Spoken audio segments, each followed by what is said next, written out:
about crying too. So I hear this all the time from dudes. They tell me like, "Yeah, I don't cry much. Like I don't even know how to cry. Like it's almost as if body doesn't let me cry." Or I heard someone really powerful, amazing dude say yesterday, "Yeah, I don't cry much. Oh, I'm working on it, right?"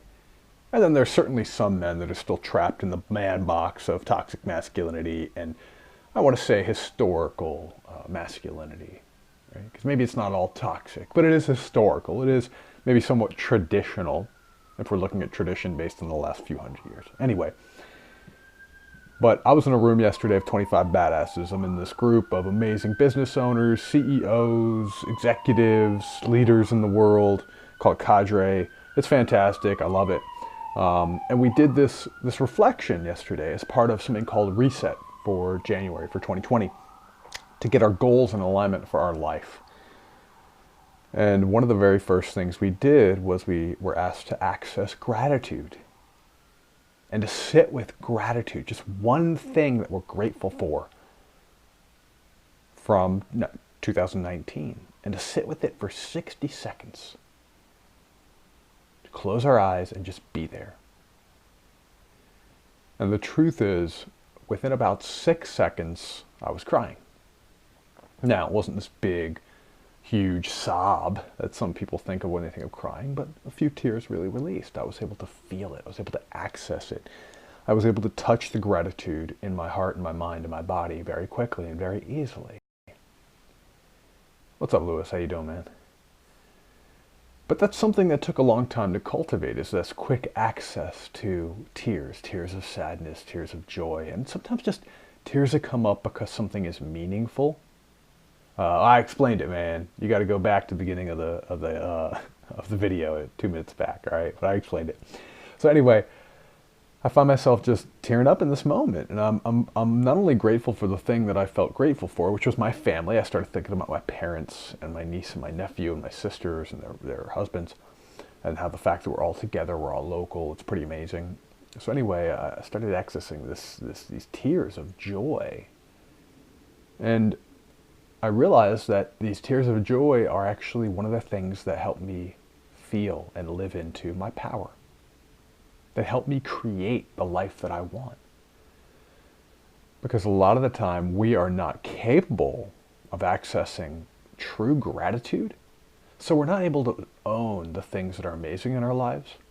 So we're operating from a place of scarcity, a place of deficit. We're always trying to prove ourselves. We're always trying to accumulate more rather than appreciating what we have and coming from a place of generativity, of giving, of personal power, of giving without the expectation of a transactional experience, about the expectation of receiving. And a creator can give without the expectation of receiving. In fact, one of the beautiful mantras for a creator, or I should say like frames I like to use, is to embody the sun. I am the steady sun. I give what I most value. I give to empower others. I give all the time. I expect nothing in return. Now, expect doesn't mean can't ask for. Expect doesn't mean can't make an agreement that there will be some sort of transactionality or some sort of give and take. But I don't expect anything from my giving. And so this ability to give is a huge part of being a creator in this life that we have, because we want to give and we want to give and we want to give, and the law of reciprocity means we receive, and it works. It's worked forever. It's baked into our hard wiring as people. But it's hard to give when we're not grateful. So how did I access this? How have I created this? I'm going to give you a couple of tips here. So for one, I've made gratitude a way of life. Hey, Hope, how you doing? Haven't talked to you in a while. I'll be down in your neck of the woods tomorrow for a concert at the Anthem. Anyway, so gratitude is a way of life. You know, years ago, I used to be very negative. My immediate mindset was to focus on negativity, to focus on what wasn't working, to focus on what I didn't have. I was anxious. My body was always triggered into some sort of state of anxiety, some fight or flight. You know, there's a sympathetic nervous system dominance. Hey, Frank, thanks. I love you too, Frank.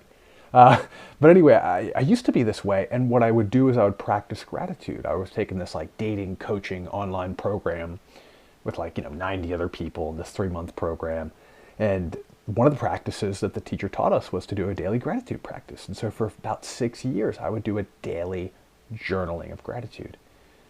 But it got to the point where I could train my mind to be grateful. I could train my mind to see the positive in life, but I wasn't really feeling it anymore. It wasn't creating a lot of meaning, and it was no longer keeping me as grounded in gratitude.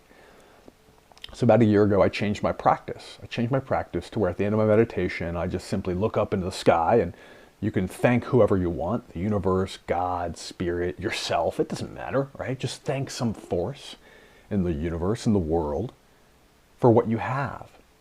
Say, I'm grateful for X, Y, or Z, and it could be the same things every day. But that transition from speaking it aloud took it from an intellectual experience of gratitude, which I mastered, to an embodied experience of gratitude.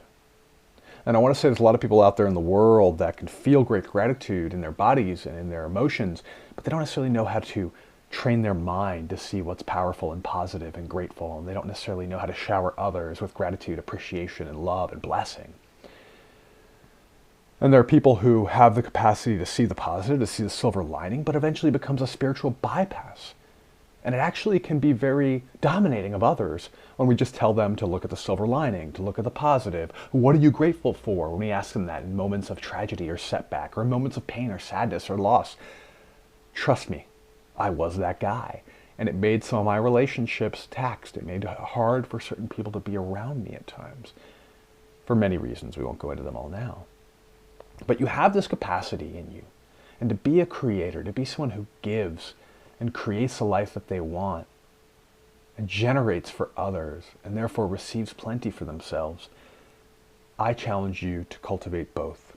Embodied gratitude through some sort of embodiment practice or some sort of meditation practice or some sort of speaking it aloud to the universe or prayer, and intellectually, to train our thoughts, to train our mind to see what's good, to see what's positive, to see what's beautiful, to see what's generative in this world.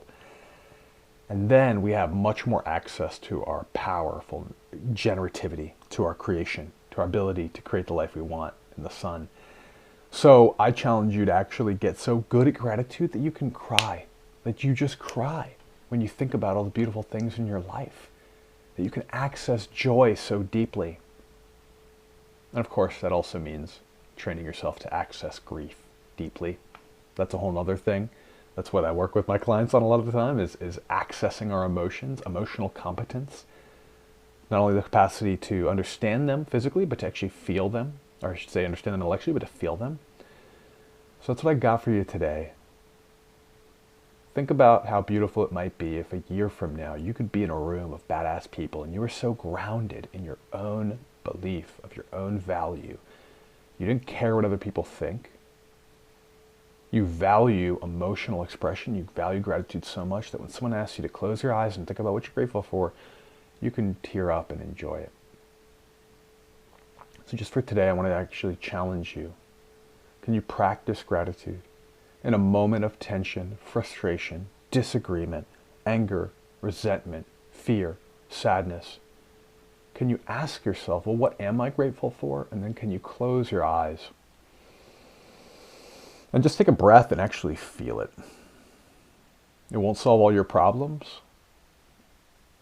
It may not solve any, but it at least will help you take an energetic, emotional, physical, and intellectual shift in the direction that you want to. I hope that's helpful. If it is, drop a comment below. Share this with someone you love. I appreciate you. I'll see you tomorrow. Peace.